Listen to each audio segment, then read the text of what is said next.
Dos lados. Conectamos con Carlos Anguino de Amnistía Internacional. Muy buenas, Carlos, ¿cómo estamos?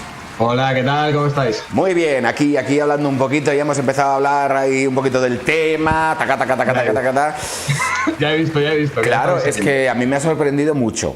¿Qué quieres que te diga? Bueno, ya a estas alturas del cuento, a veces hay cosas que ya son tan brutas que ni te sorprenden, pero antes de empezar a hablar con el tema, ¿qué opinas tú personalmente, no como Amnistía Internacional, obvio, sobre esta distopía o cosa rara, ¿no? Ver cómo un mundial ya avisa por si acaso que no vayan a hacer algo y la misma FIFA, en fin, ¿tú qué opinas? Sí, lo primero es que estas declaraciones que ha hecho este hombre, que además yo como he estado esta mañana preocupándome de ver un poquillo, de confirmar esto y tal, no está muy claro que este hombre sea portavoz de la FIFA, o sea, ha aparecido en un montón de medios, pero no tenemos muy claro, por lo menos nosotros, que efectivamente este hombre sea un portavoz como autorizado de la FIFA. Eso, o sea, vamos, concretamente de Qatar, sí. Es el primer asunto. Dicho esto, pues es que Qatar es un país en el que te meten 5 años en la cárcel por ser homosexual. Entonces, en todo caso, las declaraciones cuadran mucho con lo que diría el representante político de Qatar. Es lo que dicen todos los días sin ningún drama y sin ningún problema. Y yo creo que el problema es que eso tiene que cambiar y tienen que cambiar el Código Penal para que no se castigue a nadie por ser homosexual. Pensemos también que en Qatar se va a celebrar el Mundial y están estas declaraciones de por medio, pero han muerto miles de trabajadores durante las obras del Mundial. O sea, que es que en realidad tienen un reguero de cadáveres sobre sus espaldas y la FIFA pues hasta ahora ha pasado bastante del tema, esto es así. En fin, ¿qué pasa este mundial? Porque por ningún lado donde lo mires, cuadra, ¿sabes lo que te quiero decir? Pero bueno. Oye, estamos aquí para hablar de reivindicación, hoy es un día festivo y a veces la gente que lo mira desde fuera dice, claro, estáis de fiesta, bueno, un día de fiesta, déjenos un día de fiesta mientras estamos los otros 364 días reivindicando, luchando. Vosotros desde Amnistía Internacional me encanta porque no centráis el foco solo en lo que está ocurriendo en nuestro país, sino que lo abrís radicalmente a ver lo que ocurre en todo el mundo. Vamos a poner una imagen en la que vamos a ver el mapa del mundo, una imagen que vosotros habéis compartido hoy en mismas redes. Estos son los países que castigan la homosexualidad con penas de cárcel o castigos físicos. Estamos viendo casi bastante parte del continente africano y ojo, todo disipado. ¿Qué nos puedes contar de esto, Carlos? Pues sí, y el problema, yo creo que el principal problema es que en realidad el mapa es un poco aterrador, pero es solo como una pequeña parte del problema. Hay como 70 países que penalizan la homosexualidad. Hablamos de penalizar duro, estamos hablando de cárcel o pena de muerte. Que 11 países siguen condenando, o existe la posibilidad de que te condenen a muerte por ser homosexual. La mayor parte, el principal problema, está en África, algunos países asiáticos y Oriente Medio, que aquí nuestros grandes, ya no es solo Qatar, Arabia Saudí, con quien tenemos múltiples negocietes, pues es un país donde todavía existe la pena de muerte por homosexualidad, ¿no? Sin ir más lejos. Pero en realidad es una pequeña parte del problema, porque luego hay muchos países que no tienen leyes que castigan la homosexualidad, pero luego de facto la situación para las personas LGBTI es súper complicada, ¿no? Por ejemplo, todos los países de Centroamérica, donde en muchos no hay leyes que penalicen, pero donde la violencia es brutal. No pienso en El Salvador, en Guatemala, en Honduras, donde, por ejemplo, hay un montón de asesinatos de personas trans y nunca se investigan y nunca se resuelven. En América Latina hay muchos delitos de odio contra personas LGBTI. En Rusia no tiene una ley que penalice con cárcel la homosexualidad, pero la situación de las personas LGBTI en Rusia es terrible, ¿no? Tienen la ley esta que aprobaron en 2013, que es una ley la ley que se llama contra la propaganda homosexual, que impide que menores puedan ver relaciones no convencionales que dicen en Rusia y que supone multas, ¿no? Si por ejemplo, enseñas en público o te das un beso, por ejemplo, con alguien en la calle o enseñas en público una pareja homosexual, por ejemplo, ¿no? Entonces, en realidad, el panorama a nivel mundial pues no está bien. O sea, tenemos un problema y hay mucho que avanzar ahí, claro. En Amnistía Internacional, si tuvieseis la receta mágica para que todo eso se solucionase, obvio que ya la estaréis aplicando, pero entiendo que no es tan fácil como tener una receta. Pero ¿por dónde se puede empezar? Porque claro, lo he dicho al principio, aquí en España, por suerte, hemos avanzado mucho en derechos, aunque parece que ahora la historia se complica un poco y entonces mejor hay que apretar mucho más, como diciendo, ni un paso atrás. Pero ¿cómo podemos ayudar o cómo podemos, cómo te digo yo, empujar al mundo para que todo eso termine? ¿O va a ser así siempre? ¿O la religión o lo que fuera X es lo que va a mantener que esta sea la circunstancia para el colectivo LGTBI en todos estos países? Bueno, es una pregunta muy difícil la que me haces, ¿no? Porque en realidad es muy complicado, sobre todo pienso en países tipo Arabia Saudí o países tipo Irán, por ejemplo, ¿no? Que son países muy cerrados y donde los gobiernos son como muy impermeables a todo esto. Fíjate que, por ejemplo, Irán negaba la asistencia, bueno, actualmente hace mucho que no dicen nada, pero públicamente hace años negaban la asistencia de personas homosexuales en su territorio, por ejemplo, ¿no? Decían, en realidad no hay nada que arreglar porque es que no existen las personas homosexuales en territorio iraní, ¿no? Entonces es muy difícil saber cuál es la mejor solución. Yo sí que le diría a la gente que ante todo hay que tener empatía, no dejar de pensar en lo que pasa allá afuera, ¿no? Porque siempre hay cosas que mejorar en España, pero yo creo que siempre está bien tener un poco un ojo puesto fuera y darte cuenta de que allá afuera hay países donde las realidades son terribles. Y luego hay muchas historias de estos países que aparecen en medios de comunicación, hay muchas acciones que se ponen en marcha por parte de organizaciones en las que se puede colaborar y tratar de ayudar. Y luego hay mucha gente que viene menos de la que debería, pero hay gente que llega a España, por ejemplo, que viene de estos países porque solicitan asilo o porque consiguen llegar a España de forma irregular, y hay gente a la que podemos ayudar siempre que podamos. Y fíjate, cosas tan sencillas como cuando nos encontramos con alguien de estos países, tratar de ser empáticos, tratar de ayudarles en lo que podamos, tratar de comunicarnos con esta gente, que a veces vemos gente de otros países y como que entramos mal en el juego, y a veces con eso ya basta. O sea, con eso ya estás ayudando muchísimo a esta gente y les estás transmitiendo mucho amor y mucha solidaridad, que eso a veces es muy importante para ellos y para ellas, ¿no? Vamos a hablar de un caso concreto porque esta es la página que tiene abierta Amnistía Internacional para que puedas firmar. Ya tenéis un bastante número de firmas, pero aún nos falta un poquito para llegar a las 25.000. Es el caso, cuéntalo tú mejor para que lo tengamos claro. Sí, esta es una activista rusa que, claro, imaginaros, tal y como está el panorama ahora mismo en Rusia, pues siempre es muy complicado para las personas LGBTI, ahora más, porque además hay muchas restricciones allí para poderse manifestar y para poderse expresar libremente con todo este asunto de la guerra de Ucrania, ¿no? Esta es Yulia Svetkova, que es una activista rusa que ahora mismo tiene un juicio pendiente que se celebra, el final del juicio se celebra el 12 de julio, o sea, dentro de nada, o sea, en realidad se decide ya. Para esta mujer piden 3 años y medio de cárcel por unos dibujos en los que ella mostraba cuerpo de mujeres, dibujos, ni siquiera con fotografías, dibujos de mujeres desnudas, ¿vale? Que eran dibujos, caricaturas, para que os hagáis una idea, o sea, no era nada hiperrealista ni nada por el estilo.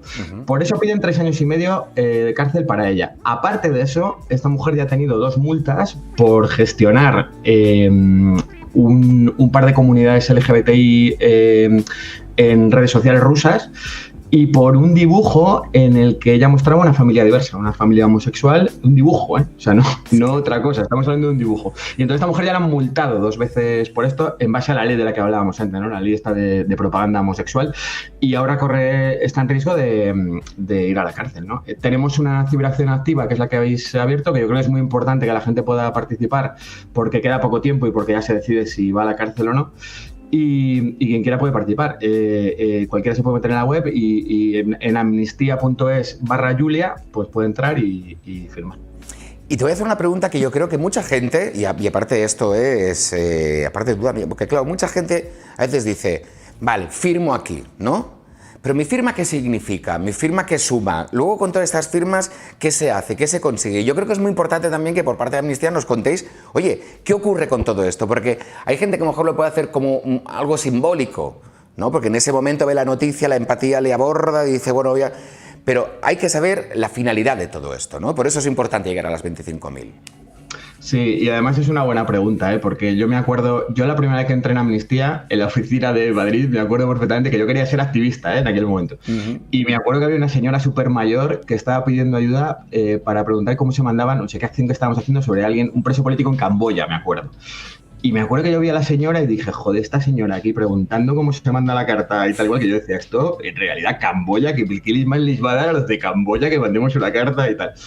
Y luego, fíjate, mi experiencia me ha demostrado que incluso los países más cerrados, o sea, piensa por ejemplo en China, piensa por ejemplo en Irán, pues cuando hay suficiente presión de personas de todo el mundo, no son tan impermeables, no les da igual todo, ¿no? En realidad no les gusta que haya presión de diferentes partes. Y por ejemplo, Irán es muy habitual, por ejemplo, que es un país que condena a muerte a un montón de gente, que cuando llegan muchas firmas y muchas peticiones de diferentes partes del mundo, pues por ejemplo, cancele una ejecución de muerte que estaba prevista y era inminente, y entonces, por ejemplo, nos da más tiempo para intentar salvar a esa persona, ¿no? Por ejemplo.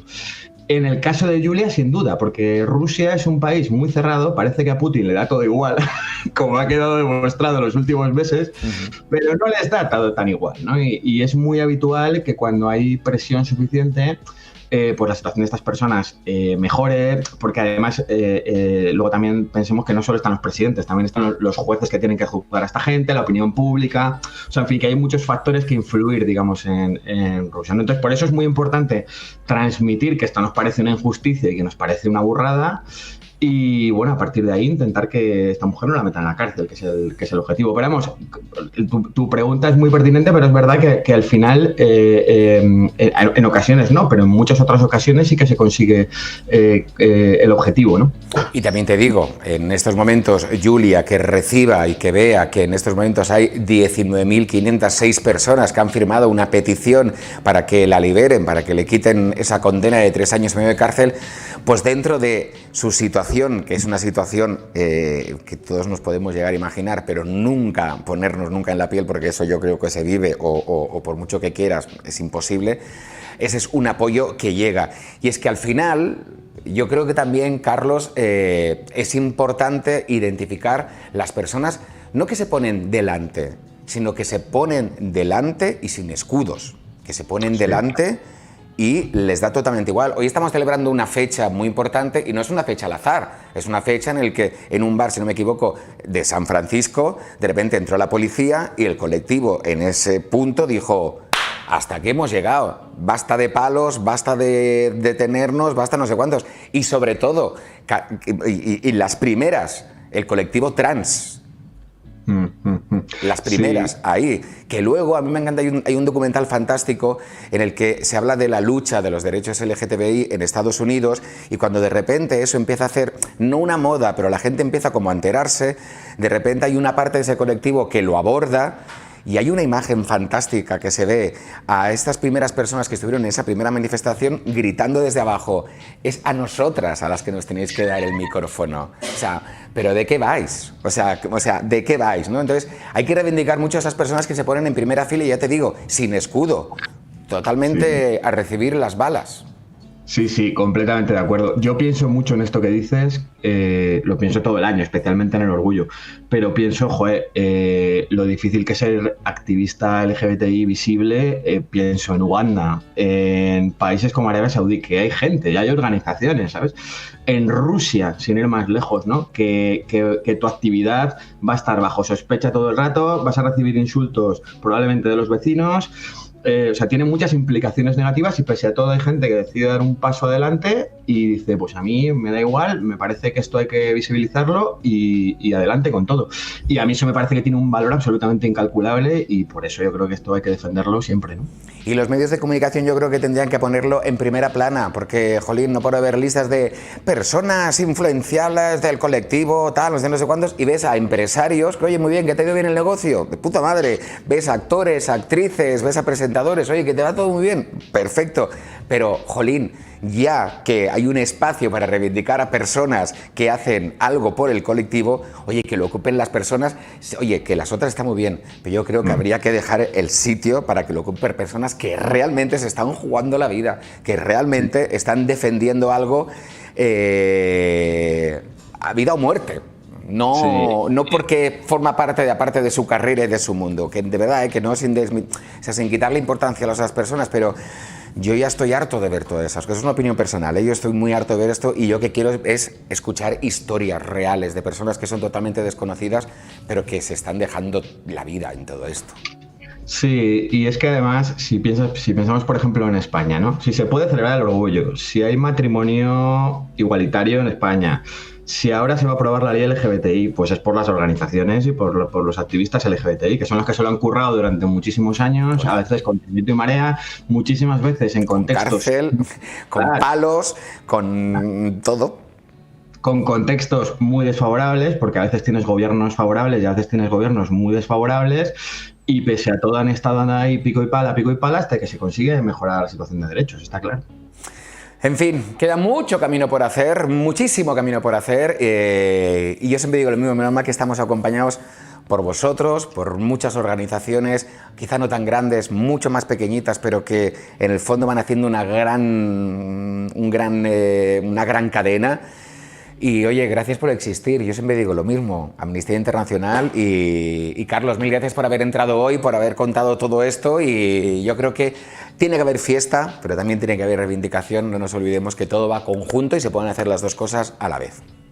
Nada, gracias a ti, por darnos la oportunidad de hablar en tu canal y yo creo que sí, que efectivamente además es muy importante que todas estas cosas se visibilicen cuanto más mejor y que no olvidemos la lucha, porque los derechos vienen, pero también se pueden ir, ¿no? Y entonces es importante que los mantengamos y mantengamos la lucha activa siempre. Y la gente, que yo estoy ya una cosa mía, no me traigas a la Pantoja, tráeme un activista, por favor, encima del escenario, que lo cuente en primera persona y que nos emocionemos todos ahí escuchándolo.